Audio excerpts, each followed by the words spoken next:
Good morning विद्यार्थी मित्रों। कक्षा 12 विषय भूगोल पाठ 2 मानव जनसंख्या। ये इस पाठ का हमारा आखिरी वीडियो है। इससे पहले वाले में हम लोगों ने मानव विकास के मापन की चर्चा की थी और उसके तीनों निर्देशों के बारे में जानकारी प्राप्त की थी। यहाँ पर मानव विकास सूचकांक एवं भारत के बारे में जानेंगे। 2015 में मानव विकास रिपोर्ट में 188 देश उसमें मानव विकास का सूचकांक के अनुसार विभाजित किए गए, जिसमें नॉर्वे प्रथम स्थान पर, दूसरे स्थान पर ऑस्ट्रेलिया और तीसरे स्थान पर स्विट्जरलैंड था। इस सूची में यानी जो 188 देशों जिसमें शामिल थे, इस सूची में भारत 130वें स्थान पर था। यानी भारत का जो मानव विकास है एकदम मध्यम गति से हुआ है।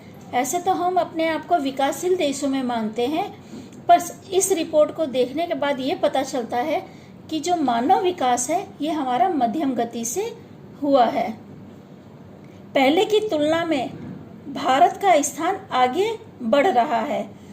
हमारे पड़ोसी देशों में श्रीलंका 73वें स्थान पर तथा मालदीव क्रमशः 104वें स्थान पर है। यह दोनों देश मानव विकास के क्षेत्र में भारत से आगे हैं।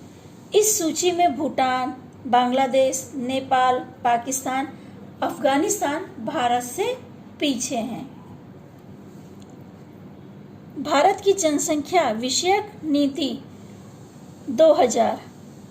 हमारे देश में जनसंख्या नीति बनाने का प्रस्ताव सन 1960 में प्रस्तुत किया गया।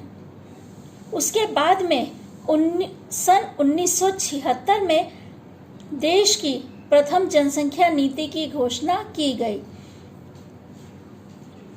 इसके बाद में सुधार करके सन 1978 में कुछ सुधार के साथ इसे घोषित किया गया। यानी मानव जो जनसंख्या नीति थी इसकी घोषणा सन 1978 में की गई थी। केंद्र सरकार द्वारा 15 जनवरी 2010 के दिन घोषित जनसंख्या नीति के अनुसार 2045 तक जनसंख्या वृद्धि के दर को स्थिर करने के उद्देश्य की परिपूर्ति के लिए जो सुझाव या कुछ उपाय दिए गए वो इस प्रकार थे। पहला था, लोकसभा की जो सीटें हैं वो 543 रहेंगी और ये जो संख्या है वो 2026 तक बनाए रखना है। दूसरा है, जीवित पैदा हुए नवजात शिशुओं में मृत्यु दर प्रति 1000 30 से नीचे ले जाना है। यानी जो जन्म दर है उसको ऊपर लाना है और मृत्यु दर को नीचे ले जाना है। इसका मुख्य कारण कई बार रोग होता है, कई बार गर्भावस्था के समय कुपोषण का शिकार हो जाने की वजह से या पूर्ति भोजन ना मिलने की वजह से भी बच्चे कुपोषण के शिकार हो जाते हैं, जिसकी वजह से मृत्यु दर ऊंची देखने मिलती है। तो जो मृत्यु दर है उसे नीचे करने की कोशिश करना, ये हमारा दूसरा टॉपिक था। तीसरा है, 80% प्रसूति अस्पतालों में एवं प्रशिक्षित स्टाफ द्वारा कराने की सुविधा उपलब्ध करवाना। आप सभी जानते हो कि जो ग्रामीण क्षेत्रों में है वहाँ अस्पताल कई बार दूर जगहों पर होते हैं, तो लोग घर पर ही प्रसूति करवाते हैं। तो ऐसे हालत में माता और बच्चे दोनों की जान को नुकसान होता है।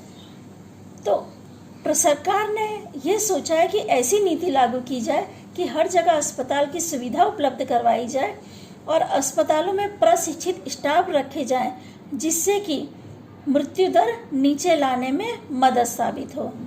चौथा है, लड़कियों की विवाह की उम्र लघुतम 18 वर्ष से बढ़ाकर ऊपर ले जाना। हमारा पांचवा है, बाल विवाह प्रतिबंध कानून।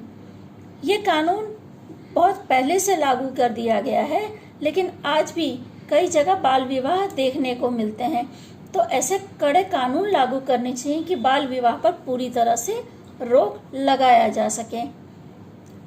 हमारा छठा टॉपिक है गर्भावस्था में शिशु का लिंग जाति परीक्षण को रोकने वाले कानून सख्त बनाने चाहिए, क्योंकि कई बार क्या होता है, बच्चे का लिंग पता करके कि वो लड़का है या लड़की है ये पता लगाने के बाद लड़की होने पर गर्भ में ही उसे मार दिया जाता है। तो इस पर भी सख्त कानून को अमल में लाना आवश्यक है। अगला टॉपिक है टीकाकरण का विस्तार बढ़ाना। कई बार कई बीमारियों की वजह से भी मृत्यु दर ऊपर देखने मिलती है, तो टीके की वजह से उनके सामने रक्षण प्राप्त होता है। पर जो मध्यम वर्गीय या गरीब वर्ग के लोग हैं वो टीके की यानी जो महंगे टीके हैं वो बच्चों को नहीं लगवा पाते हैं।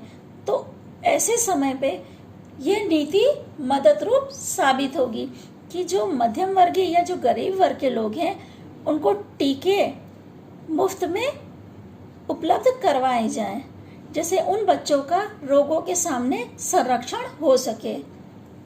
जनसंख्या नीति में अमलीकरण के लिए प्रधानमंत्री की अध्यक्षता में एक राष्ट्रीय आयोग की स्थापना करना। संक्षेप में जनसंख्या नीति के अमल से देश में सामूहिक स्वास्थ्य की स्थिति में सकारात्मक सुधार के अतिरिक्त अन्य उपाय भी शामिल हो, जिससे लोगों का जीवन ऊपर आ सके और जो गरीबी रेखा से नीचे जी रहे हैं उन लोगों के जीवन में भी सुधार लाया जा सके, यानी हर वर्ग को हर सुविधा आसानी से प्राप्त हो सके। यह सरकार का मुख्य ध्येय है। ठीक है विद्यार्थी मित्रों, इसके साथ हमारा ये पाठ पूरा होता है।